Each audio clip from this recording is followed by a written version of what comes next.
Samdech Thipadei,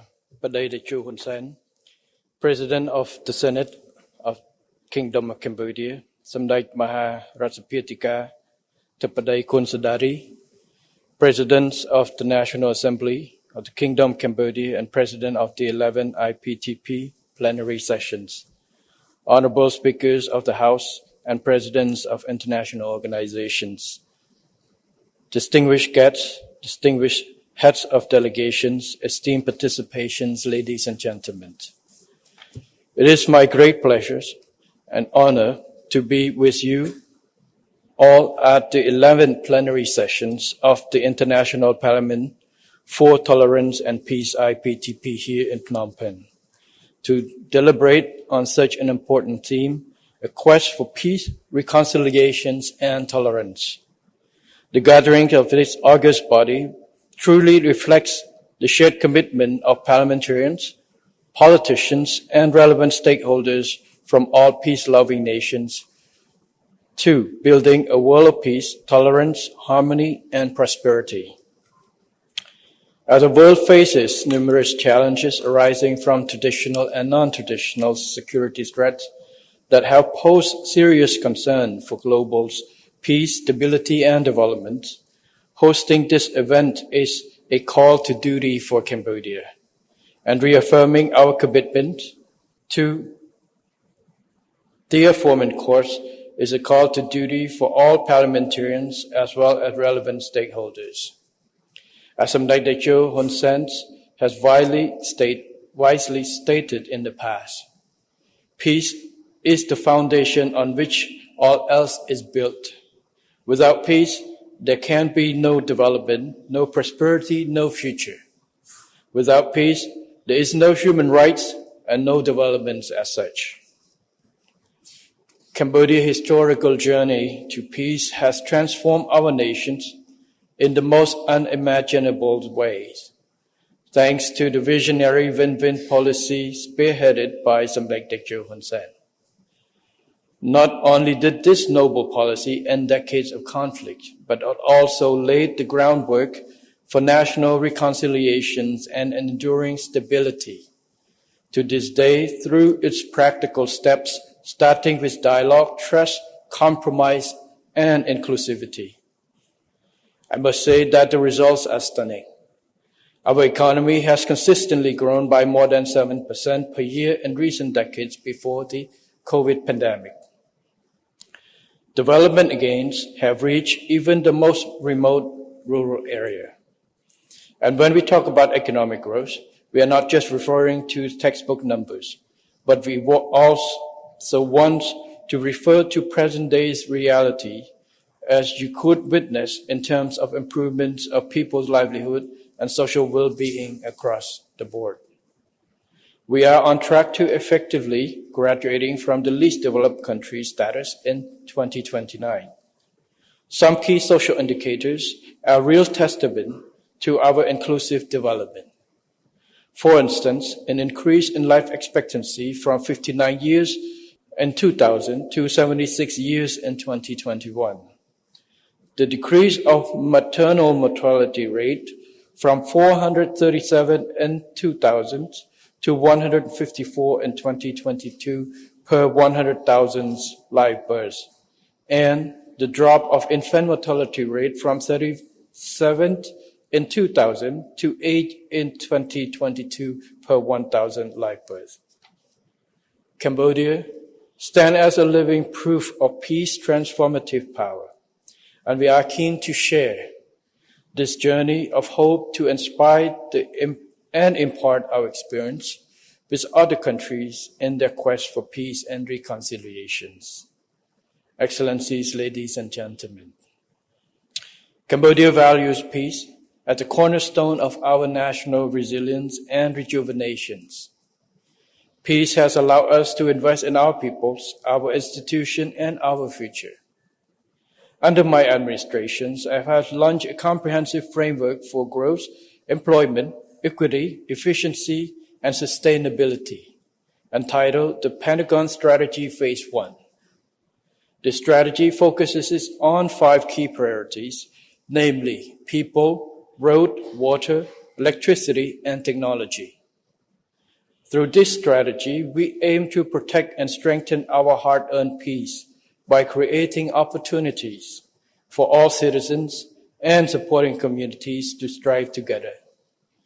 Additionally, priority programs covering health, education, TVET program for vulnerable groups, promote of agricultural productivity, and enlargement of social protection schemes all aim to weave social cohesion, leaving no one behind that is supportive of lasting peace and national resilience. The Pentagon Strategy Phase 1 is both a development roadmap and a resilient peace-building framework, and enhanced quality of life, and the modernization of industry and economy in an inclusive and sustainable manner. Its core principles resonate perfectly with the significance of the launch of the Universal Peace Charter for people and the planet. This Universal Peace Charter, which is being tabled for adoption in this significant event, is a universal peace architecture aimed at strengthening global solidarity and partnership for peace, tolerance, harmony, dignity, and prosperity for humanity. It covers 5 key pillars, namely 1. Conflict prevention, peace-building process and good offices, transitional justice, post-conflict reconstruction and humanitarian and disaster response, and food security and sustainable development in response to climate change. Here it is important that I highlight another extraordinary achievement that Cambodia has made in connecting peace, justice, and tolerance. Delivery of justice during peacetime is equally important as the provision of justice in the post-conflict era.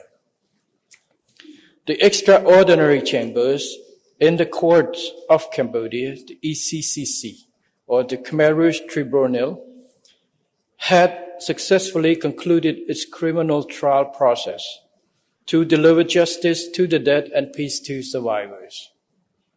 The tribunals have set international norms in terms of prosecution on genocide and crimes against humanity. And Cambodia has served as an example of how a nation can face the troubled past with dignity. Through these transitional justice mechanisms, our society can rely on a foundation for enduring peace and reconciliation without the possibility of revenge and relapse of conflicts. Of important note, the high level of tolerance of Cambodians and the strong resilient mentalities cannot be overlooked when considering how broader enemies can still coexist peacefully and that national army can be united even with the integration of the former Khmer Rouge fighters. This is a painful experience for many survivors, but for the sake of unity and harmony, people choose to let bygones be bygones because they knew that they were victims of war and they did not create. Excellencies, ladies and gentlemen, our pursuit of peace must be proactive and it must be a collective effort. It is crucial that we mobilize greater participation of all states and non-state entities, including the private sectors, private foundations, think tanks, and other civil society organizations. Their contributions are essential in promoting preventative diplomacy, trust building, and confidence building measures and media integrity, stimulating international cooperations, interface dialogue, trade tourism, and people-to-people relations are as important as getting women and youth in all spectra of peace, security, conflict, and conflict preventions. Moreover, we must work together to address the non-traditional threats like food and nutritional insecurity, and climate change related to disasters, among others, which, if not tackled properly, can undermine peace, security, and development. It is vital that the international community cooperate closely together on this food, water, energy security nexus. Similarly, we must harness the power of science, technology, and innovation, including digital technologies, as a key development resources to enable us to meet the targets of the 2030 UN Agenda for Sustainable Development and other relevant national development plans of our nations. On this note, I look forward to seeing the Universal Peace Charter agenda moving ahead as a great catalyst to enhance synergy between government, parliaments, and society organization to realize our visions of peace for humanity. I wish to take this opportunity to call on all nations and entities to join us in advance our shared commitment to make our world safe and prosperous for generations to come. In closing, it's allowed me to take this opportunity to extend my heartfelt wishes for the success of this 11th plenary session of Iptp. And may our discussions today inspire meaningful actions toward global peace and cooperations. May peace and development flourish across the world.